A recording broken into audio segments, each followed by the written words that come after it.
তাহলে আপনাদের পরিচর্যাটা কিন্তু অনেক বেড়ে যাবে। একটা ছোট যে বাচ্চা যে কথা বললো, এই ছোট বাচ্চা যেভাবে শীতকাল যেভাবে যে পরিচর্যা করতে হয় আর কি, ওইভাবে পরিচর্যা করতে হবে আপনার।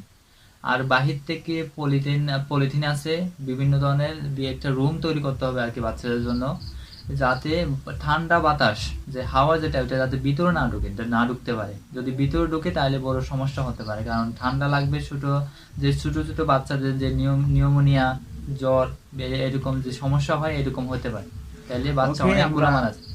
আমরা শেষ পর্যায়ে আমরা আরেকটু কথা বলবো, তারপর আমরা আমরা শেষ মুহূর্তে আমরা অনেক মানে প্রচুর শীত করতেছে এখানে। আমরা আমরা এখানে মোট আমরা 5টা জিনিস পেলাম, অনেক খুঁজে বের করলাম 5টা জিনিস জিজ্ঞাসাবাদ করার পরে। 1 নাম্বার হলো আমরা মুরগির দাম কিভাবে কি করব, মুরগি